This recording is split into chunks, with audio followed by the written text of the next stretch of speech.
In a move that has me really intrigued, Xavier Rhodes signs a 1-year prove-it deal with the Indianapolis Colts. The Colts just released one of their starting corners from a year ago, Desir. He's gone, and this kind of led to this move of finding another corner to replace him, Xavier Rhodes. Xavier Rhodes has been, at times, one of the best corners in the NFL.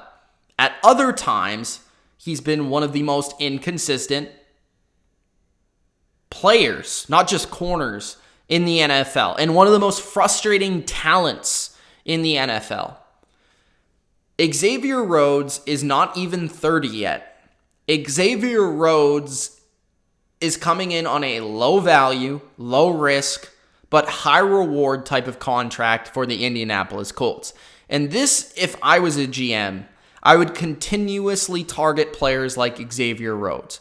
Players that I don't feel like yet have totally fallen off the cliff, still have an opportunity to be something spectacular, to be really good, and have shown that they've been really good in certain moments, in certain seasons throughout their career. Xavier Rhodes has shown that. Xavier Rhodes has shown he has the talent to be a number one corner. He has the talent to be one of the best in the league. And he's produced at that level before.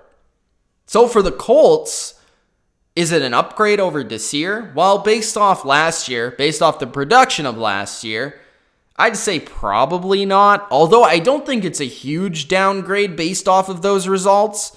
I do think Desir in his time in Indianapolis, while good, I do feel like from Colts fans' perspectives, their secondary has been a little overrated because of their lack of ability to play man-to-man coverage on a consistent basis. They rely a lot on zone, and now that is scheme more so than players, but it also says something about your players. When you don't play a lot of man-to-man coverage and are not very good at it, you basically say, we don't have the guys to do that. We don't have the guys to match up across the board. So with Indianapolis, I feel like it's been a little bit of, okay, some of their corners have produced, but is it the scheme or is it the player? And to me, Xavier Rhodes gives them a talent at corner that they have not really had in a long time. Like a guy that if he hits his potential, could be a true number one corner, could be a guy to match up with the best receiver on the opposite team and pretty much eliminate them from the game. That's the type of player he was at one point in his career. Again, he's not even 30. Again, he's been a multiple-time Pro Bowler. He's been an All-Pro. One season had 5 interceptions, which was most of his career. Last year, though, 106 by PFF. I actually don't think that was as bad as the year previous, so there's a little improvement there. But correct me if I'm wrong. He was bad in both seasons. He's been bad for a couple of years now. It's been a couple of years removed since he was one of the best corners in the NFL, and that has pretty much drove Zimmer nuts in Minnesota and led to his release because he wasn't living up to the number one corner contract in Minnesota, and he wasn't worth paying any longer, so he was let go, and that's why no team looked to sign him to a long-term contract, because he wasn't worth that risk of a long-term contract status at the corner position, because teams don't really know what he is at this point. Is he a corner that can still be that type of guy that was really good in 2016, 2017, and to some regard, earlier in his career, or is he just kind of like a one-hit wonder and isn't much else? Has he really fallen off physically? Has his injuries gotten to him? Has he not been able to overcome some of his lower body injuries and that slowed him down and that hasn't made him the elite corner he used to be because he's a step or two slow? There's a lot of questions to be answered with Xavier Rhodes, but I do think for a 1-year contract, not a lot of money, you're not taking really a risk in any regard here. I feel like it's a good signing because this is the type of signing, if I was general manager, I would make it. I would do it. And I think that, again, with the Colts secondary, I don't think it's a bad secondary. I think it's an average secondary. You have Malik Hooker, who I really like at free safety. Rockison, who was a rookie last year. We'll see what he does in his second year. Kenny Moore's not bad. And then you have basically Xavier Rhodes as your starting trio. You have a couple younger guys behind them, and we'll have to see what they do.